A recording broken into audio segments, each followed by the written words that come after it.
Bonjour à tous et bienvenue dans cette vidéo. Aujourd'hui je vais vous parler de mes retours de lecture et ce sera une spéciale Ankama. Tous les mangas que je vais vous présenter dans cette vidéo seront des services presse. Par contre je vous rassure, mon avis reste intransigeant. Je reste quelqu'un quand même de bon public, mais si quelque chose m'a dérangé ou ne me plaît pas, je le dis, peu importe qu'on m'ait envoyé ou pas le manga. Donc rassurez-vous, mes avis ne seront pas biaisés. On commence par une fin avec le tome 5 d'Ogrest. Le tome 5, c'est le dernier tome de cette série. Et pour ceux qui ne connaissent pas le manga Ogrest, l'histoire prend place dans le monde des 12, univers dans lequel évoluent les jeux Dofus et Wakfu. D'ailleurs, on a des épisodes spéciaux de la série Wakfu où justement Hugo et ses amis se battent contre Ogrest. Donc là, on a le dernier tome, la fin de la série. Même si on connaît justement ce que devient Ogrest, on ne savait pas comment c'est arrivé. On ne connaissait pas toute son histoire depuis son enfance. Et franchement, il a pas eu quelque chose de simple. Donc faites attention, même s'il a l'air mignon au début, c'est franchement pas à mettre entre toutes les mains. C'est le dernier tome, il est un peu plus épais que les autres, et on a vraiment la fin de l'histoire qui nous montre comment Ogrest est devenu l'une des plus grosses calamités du Cosmos. Pour moi, au niveau de la narration, c'est toujours aussi bon, Mix se débrouille très bien. Malgré l'insertion de chapitres spécifiques à des flashbacks, on perd jamais le fil de l'histoire.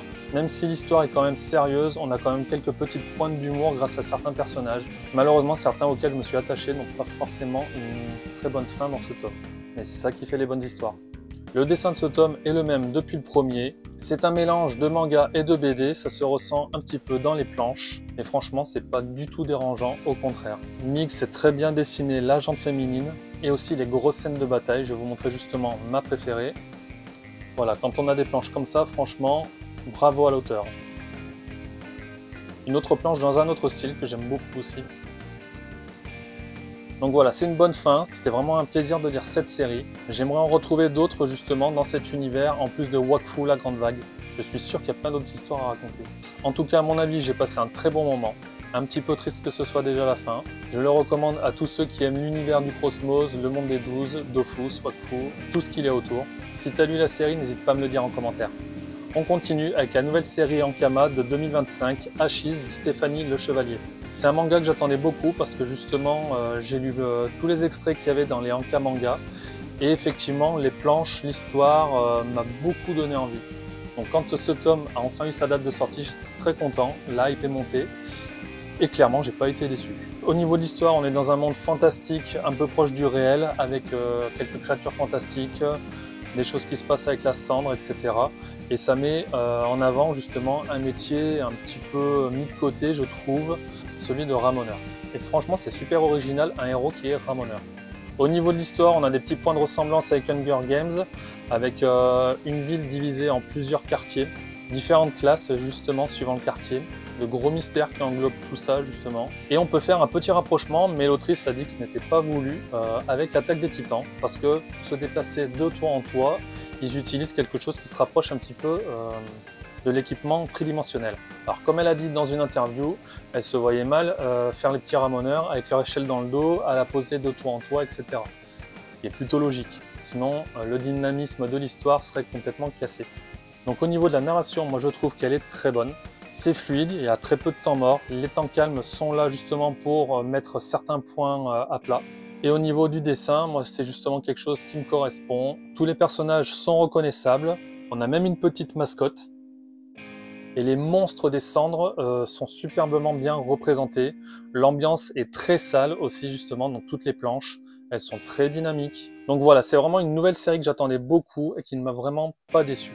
Donc j'ai passé un très bon moment, une très bonne lecture. Et je le recommande à tous ceux qui aiment les shonen, d'aventure, d'action, de personnages attachants. Et j'attends avec une grande impatience la suite. Autre lecture, les 2 tomes de Run to Heaven. Je n'avais pas lu le premier tome à sa sortie, je l'ai lu uniquement quand j'ai reçu les 2 tomes justement dernièrement, à la sortie du tome 2. J'en avais beaucoup entendu parler sur les réseaux, je voyais justement la popularité du manga grandir, et franchement ma lecture m'a mis une bonne claque. Les dessins sont dans un style bien particulier, faut l'avouer, mais par contre je trouve qu'ils sont super efficaces et qui vont très bien avec l'histoire qui est racontée. C'est pas mon style de manga habituel, mais justement j'ai passé un très bon moment.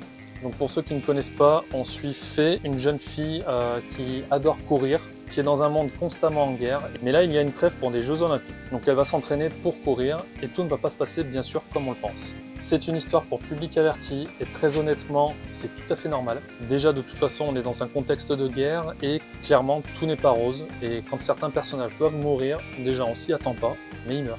Et il n'y a pas de retour possible. L'histoire est vraiment poignante. On voit l'évolution justement de Faye, la détresse de son père. On s'attache à beaucoup de personnages, mais attention, ne vous accrochez pas trop.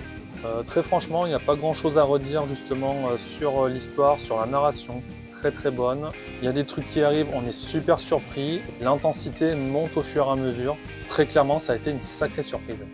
Donc j'ai eu une très bonne lecture sur ces deux mangas. Je le recommande à tous ceux qui aiment justement les lectures très matures, les histoires très bien racontées, qui aiment être surpris. Et clairement, j'attends la suite. Parce que déjà, vous avez un sacré cliffhanger à la fin du tome 1. Et là, on a une fin très sympathique pour le tome 2. Donc justement, j'ai vraiment envie d'avoir le 3 entre les mains. Et pour terminer, le tome 5 de Reaper, le dernier tome sorti de la série de Geronimo Sejudo. Une série que j'attendais énormément au début de mon projet, parce que justement j'avais repéré l'auteur avant qu'il sorte son tome 1. Et très clairement, l'univers qu'il a décrit, les personnages qu'il a montrés, les planches aussi, ça rentre directement dans ce que j'adore, du bon shonen, de l'action, un univers vraiment original. Et clairement, j'ai vraiment pas été déçu dès le tome 1, et chaque tome pour moi c'est un pur plaisir. Donc voilà, ça c'est une des séries que je recommande énormément, une série que j'adore suivre, qui sort avec une bonne fréquence je trouve justement. Donc pour ceux qui ne connaissent pas, Reaper, on est dans un monde post-apocalyptique, il y a quasiment plus d'humains sur Terre, il y a plein de créatures appelées les Wendigo qui se baladent de partout et de toute façon les humains ne peuvent plus respirer n'importe où sur Terre. Donc ils se sont regroupés dans des bases et les seuls qui peuvent sortir ce sont les Reapers, des guerriers un peu style Power Rangers ou Beetleborg, je ne sais pas si vous connaissez, qui ont des armures spécifiques et qui leur permettent justement de respirer dehors. Et l'une des équipes, pendant leur expédition, vont tomber sur Junk et Crappy, donc un jeune garçon qui vit au milieu des Wendigo. Et en trouvant un artefact bien mystérieux, il va révéler certaines forces que même lui ne soupçonnait pas. Le tome 5 bénéficie d'une jaquette réversible et l'auteur l'a bien spécifié sur ses réseaux, ne retournez surtout pas la jaquette avant d'avoir fini ce tome. Il le dit même sur la deuxième de couverture d'ailleurs.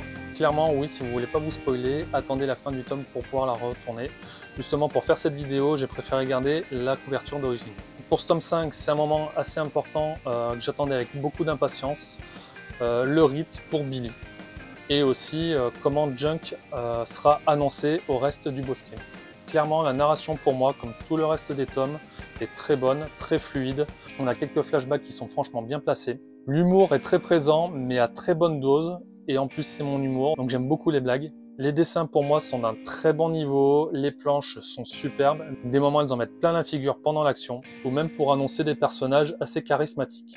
D'ailleurs, il y a une pléthore de personnages qui a été inventée et j'ai hâte de tous les découvrir. Ils ont tous un style bien spécifique et on les reconnaît tous au premier coup d'œil. L'auteur sait super bien raconter l'histoire parce que là justement il nous fait bien languir dans ce tome où soyez pas pressés justement que Billy passe son rite, je n'en dirai pas plus, mais le final vaut vraiment le coup. Donc vous l'aurez compris, c'est une série que j'aime beaucoup, ce tome ne m'a de nouveau pas déçu, donc j'ai passé une très bonne lecture. Il y a beaucoup d'explications donc c'est pas super rapide à lire non plus. Et clairement, je le recommande à tous ceux qui adorent les shonen d'action, d'aventure, d'univers vraiment originaux, avec plein de personnages en couleur, avec chacun un background expliqué au fur et à mesure. Et là encore, comme à chaque tome, j'attends la suite avec une grande impatience. Voilà, c'est la fin de cette vidéo. Si vous aussi vous avez lu ces mangas, n'hésitez pas à me dire en commentaire ce que vous en avez pensé, les critiques, les bonnes, les mauvaises, avec des arguments bien sûr. Et à bientôt pour de nouvelles lectures. Allez, à plus!